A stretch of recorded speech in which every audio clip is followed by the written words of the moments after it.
Hi, I'm Miss Rael, and today we're going to be doing a seminar on the book Missoula by John Krakauer.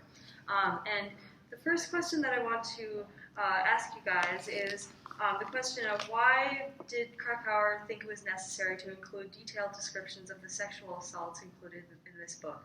Although they're very difficult to read for some readers, we want to know why did he do that, even though it would lower his fan base a little bit. So, take it away. I think part of the reason why he included the details was to get personalized kind of account of what happened to them, because if he hadn't included the details, I feel like it would just be another news article that everyone's read already. Also, I would say maybe a lot of them would seem very similar if he didn't include details. Yeah. Because it was often like a girl went to a party, she got drunk, and then she got raped, pretty much, and it would be really repetitive without all the identifying details. Yeah, and the personal stories and how, for example, Bo and Allison had known each other for a long time, whereas Calvin Smith and Caitlin Kelly hadn't known each other at all. They literally met 30 seconds before. Yeah. What do you think, Aisha? I agree with what both of you guys said. It helped me identify all the different victims because there were so many. It was very hard to remember who was who, but when I remembered how it happened to them, it was seared into my mind how each girl was raped. Yeah. So. Okay, that was a good discussion around question 1. Congratulations. So for question 2, we would like to ask you, what are some pros and cons to believing the victim when they report a crime? Because Krakauer said that he believes that if you trust the victim when they report a crime, then that's going to encourage more of them to report their sexual assaults to the police. So what do you guys think? Yeah, I think it's important to believe them because on page 121, he says that rape victims provide police with more information and better information when detectives interview them from a position of trust rather than one of suspicion. And I think that that is shown a lot throughout this book because when the detectives immediately start asking what were you wearing, were you drinking, did you know them, do you have a boyfriend, that immediately puts this idea of they don't trust what you're saying. Right, they're so vulnerable, and they had the courage to go to the police, and it's absolutely terrifying to do that to begin with, and then it becomes so aggressive and hostile with those questions. That's not cool.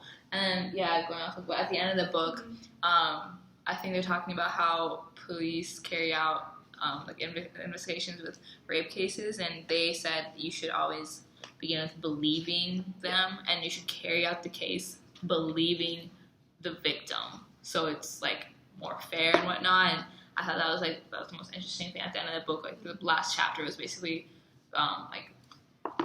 cutting down this the system, how the police interact, and the Missoula security, how they interact with the victim initially. And that's really sensitive to the entire case at the end, because they said it was it's really just a verbal combat at the end of every case. It's not based on what really happened, I feel like. Also, it's not based on scientific and up-to-date evidence about why rape occurs and what initiates it, because it seems like the belief of a lot of these police officers was that the woman made it up to cover up a cheating scandal. Yeah. When it's actually her reporting something that happened to her to the police that by her account is not her own fault. Yeah. I think one of the interesting things in this book is that, towards the end, they brought up how, in, burglaries, they are presuming, the victims of a burglary is, telling the truth. Why wouldn't they do the same in a rape case? And I think, in the trial that the lawyer was asking one of the detectives a question, he literally asked, if you refuse to believe a victim in the beginning of the case, would any crime ever get investigated in the first place? And the police officer straight up said no. Yeah, that's wild. That's wild, you said, Aisha? That's a good comment. Thank you. Okay, so number 3.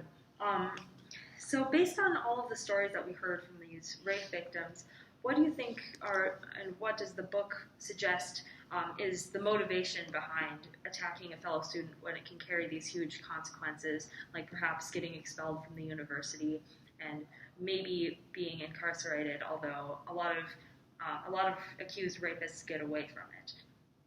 So what do you think?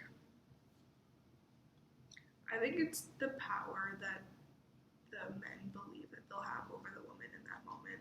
And a lot of times, like you said, they don't think that they're going to get in trouble for it, and they've never gotten in trouble for doing bad things in the past. And they think that in that moment, they're not going to get in trouble for it. Also, since a lot of the rapists were football players, like the four who participated in the gang rape of Kelsey Belknap, and then also Bo Donaldson, and also Jordan Johnson, the football players have always been kind of idealized by their fans and their family for like their whole school career. So they don't think that they're subject to all the rules that everyone else is subject to. And also the nature of football is kind of a tackling game, if you will. So that may contribute to it as well. Yeah. Well, men are kind of trash, so there's that. One thing that... Well, I'm Miss Rail, and I'm married, and my husband is a great guy, so maybe that's not true in all cases. Yeah. So I had kind of wondering, on page 69, there's this thing with trauma and recovery, a book, and it talked about repetitive compulsions. That Sigmund Freud believed that it was the unconscious attempt to gain control over a traumatic event. And I was just I really want to just talk about that, how a lot of women, girls get raped, and then they have this this bad habit of the story of the one victim who goes and has a bunch of one-night stands. Yeah, because they're trying to control getting they're trying to get control of their life again through that. And I thought that was so upsetting to hear, because I think the chapter that this was on is about the girl who didn't get she was raped in the room and she didn't get it. Mm-hmm. It wasn't prosecuted, the trial wasn't even it's a girl with the jeans. Mm-hmm. Caitlin Kelly. Yeah, Caitlin Kelly. I think she's the one that went off to do the repetition ones. I don't think she had. There was. Barrett. Okay, Carrie Barrett, who was assaulted, and the police said there wasn't enough evidence to carry through the trial, so she had a bunch of one-night stands.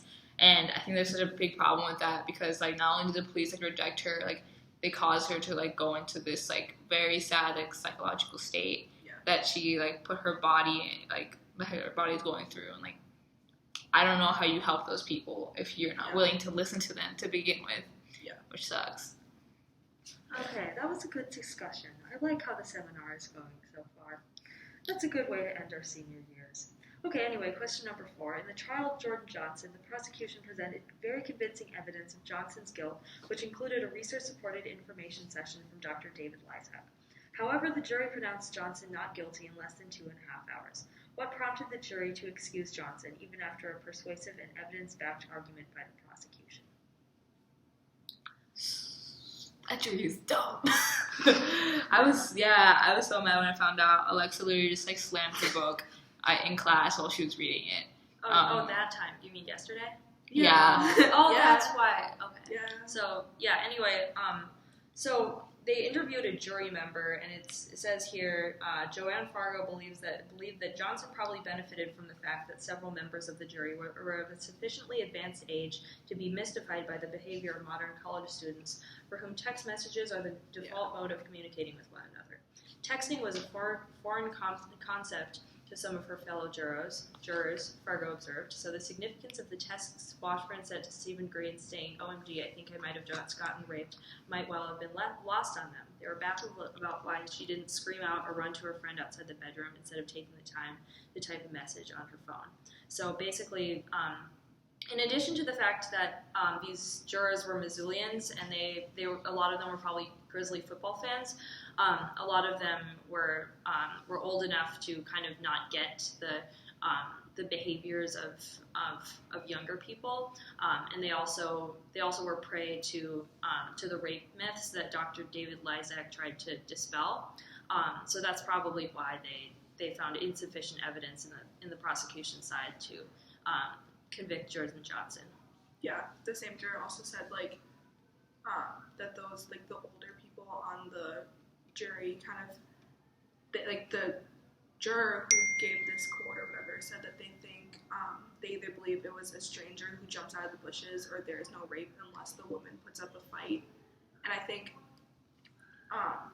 that goes against what the doctor was saying, in his testimony, because the doctor literally said when you're in such a traumatic moment, your body shuts down, your brain shuts down, you literally cannot fight for yourself. And I think that one of the bigger issues is that people in this country don't understand that, they don't get that, and so the rapists get away with it because they're doing something so traumatic to someone they can't fight it off.